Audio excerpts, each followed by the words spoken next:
Hello， 大家好，我们是草泥汉堡，今天为大家带来搞笑的美漫《辛普森一家》第20季第13集。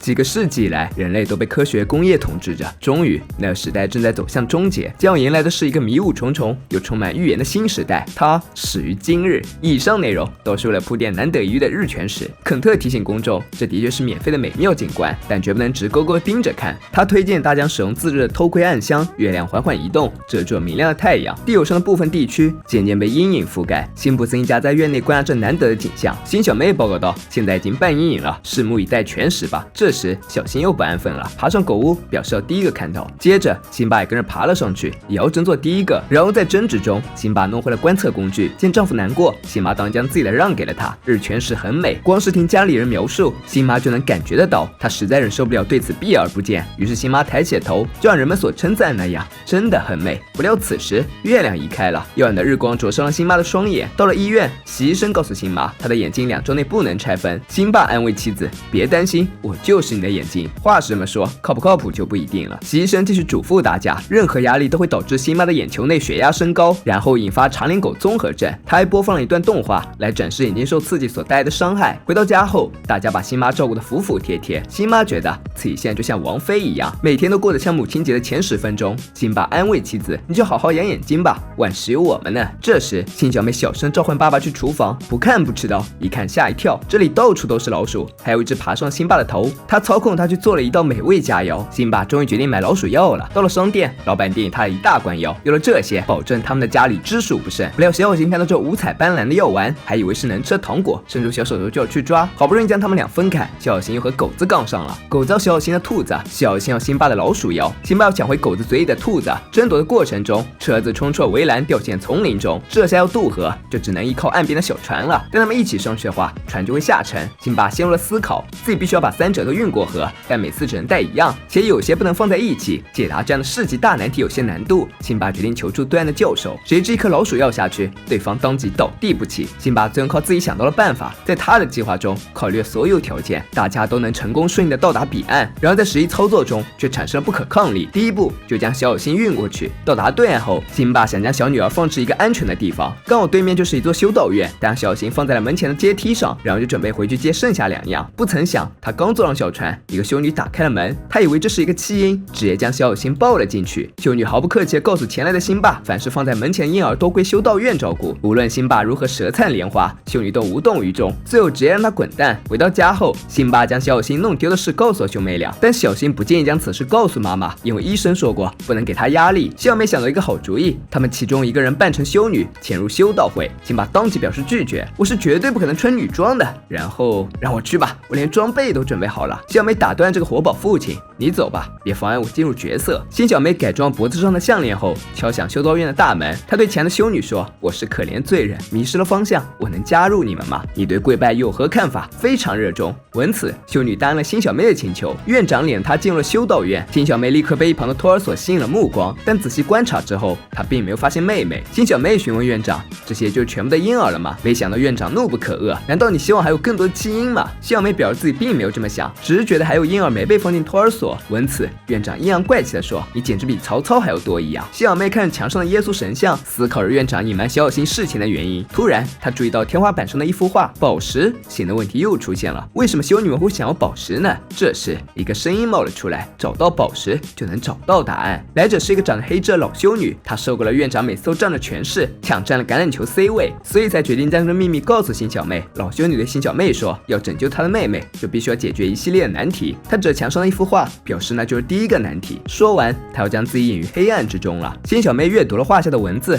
这是一句拉丁语，翻译过来就是用你的心和灵魂寻找上帝。辛小妹环顾四周，最终锁定那架钢琴，弹唱了一段后，钢琴果然打开了，眼前出现一座漂亮的城堡。一旁的小天使用钥匙打开第2层开关，机关一重又一重，辛小妹都等得不耐烦了。另一边，辛妈因为一整天都没有见到小女儿，就想让丈夫将她抱起来给自己。辛妈没了办法，只好用自己的手臂伪装。好在她机智，没有被辛妈发现。繁琐的机关终于接近尾声，辛小妹的面前出现了一间密室，这里的墙上刻着一些文字，它们应该就是寻找宝石的线索。隔着一个单词阅读，辛小妹获得真实的讯息。转过身，寻找春田镇最大的人造圆环。辛小妹透过窗向外看去，春田镇的大圆环还真不少，根本无法判断哪一个是寻找宝石的关键。思考无果，辛小妹询问了眼镜仔，不过这孩子就是来打酱油的，他也不知道道谜题的答案是什么。小妹猜测最大的圆环可能就是指春田镇中塔。这么想着，她冲着钟楼走去了。她并没有发现自己被跟踪了。为了不让辛妈发现家里少了人，父子俩也算是煞费苦心。前有辛巴徒手装小有辛，后就有小辛强吹萨克斯，回到辛小妹寻找宝石之路。更有他那2个鬼鬼祟祟的人一起登上了钟楼，就被窜出来的辛小妹扯掉了伪装。没想到竟然是老熟人校长和漫画男，他们也在寻找那颗红宝石。漫画男说，他们属于一个古老咒语的神秘组织，自称为探索者兄弟会，名字来源于他们借用妈妈探索小货车来寻宝，将他们自爆了秘密。小妹就以此作为威胁，套出他们所知道关于宝石的故事。校长说，传说在圣塔里萨临终之时，他遇见了一个宝石的幻象，这个宝石会开启一个和平安详的新时代。于是他派遣了一个修女小分队去寻找这个传说中的宝石。他们在现在的费城登陆，用他们的船建造一个修道院，修道院从此兴盛，但他们从未忘记过自己的使命。可是宝石的消息却泄露了，共济会的一群高级人员在富兰克林、华盛顿和乔治3世带领下，策划了虚假的独立战争，以此来掩盖他们的寻宝计划。为了躲避暴力，圣塔里萨修女们逃离了殖民地，安身于春田镇。漫画男表示，传说百科上都说了，宝石将会在日全食后的第1个月圆之夜出现，也就是说就在今晚。他问辛小妹为什么他会在此地出现，小妹将春田镇最大圆环告诉了他们，但很不幸的是，他的猜测是错的，因为真的钟在2战时期就已经被熔了。这时小妹突然瞥见窗外，她现在知道最大环到底是什么了，这可真是远在天边近在眼前啊。在辛小妹的指点下，漫画男也明白那是什么，不过校长这智商就有点堪忧了。3人好不容易登上了目的地，不料已经有3只狼狗在等着他们了。秃头和秘书已经先他们一步到达了这里。小妹很奇怪，询问秃头怎么在这。秃头说自己早就知道了宝石的秘密，原来他竟然是共济会的成员，身在美元钞票上都印着他的眼珠。当然这一切还是得多亏他忠诚的白化病仆人。虽然秘书表示他只是防晒涂多了，在他们拌嘴的空隙，小妹已经发现线索，2RNG 这4个字母上面有字迹，将它们组合在一起就是伟大的罪恶，扼杀圣洁的圣人。但这句话应该不是最终的答案，辛小妹判断出秘密的信息一定还有错位字谜。闻此，秃头就让他去整理那些字母，拼出宝石藏匿之地。剩下那2个兄弟会的就去给自己挖坟吧。漫画男嫌自己死得不够快，还祈求超人降临来帮自己一起挖。辛小妹将每个字母重新排列了之后，得到答案是神圣地，宝石就是 Lisa。破案了，宝石就在辛小妹体内。秃头顺势就打算强行取宝石，好在秘书及时拦下了，表示他就是宝石。这下秃头才算明白过来，圣塔里萨不会迷恋一个华而不实的装饰品，他视为珍宝的应该是这位纯洁的女孩。秃头问道：“你很纯洁，对吧？”听过眼镜仔算纯洁吗？大家都回答道：“不算。”不过这也没什么关系，不管怎么说，小妹就是那个为世界带来和平的珍宝。得知上帝这么信任自己，小妹又想奔向他的怀抱了。漫画男表示，根据传说，宝石在日出之前必须送到修道会。小妹踏进修道会的时候，发现所有的圣女都在唱圣歌。虽然她刷了一番自己的存在感，但他们也只是稍稍停顿就继续唱歌了。小妹很是有耐心，毕竟自己是神圣之音。一听她这么说，院长站了出来，他们的神圣之音好好的在宝座上呢，那人就是小小心。小妹有些不甘心，谜底明明不是这样说的。院长略带嘲讽道：“谁会用神圣地做句子的开头啊？”他重新连接一下字母，真的是麦基、福尔摩斯。紧接着太阳出来了，院长宣布，此刻起，春田镇和平安宁的新纪元即将开始。阳光透过玻璃花窗照到了小小新的身上，他立刻散发出了五彩斑斓的圣光。圣光所到之处，化干戈为玉帛，化争斗为友爱。小妹这下终于相信了，小新就是神圣之音。院长很是欣慰，4个世纪以来数代人的牺牲终于有了回报，和平安详时代来临了。这时辛妈闯了进来，把孩子还给我。他凭借一个做母亲直觉找到了这里，要将自己的小宝贝带回家。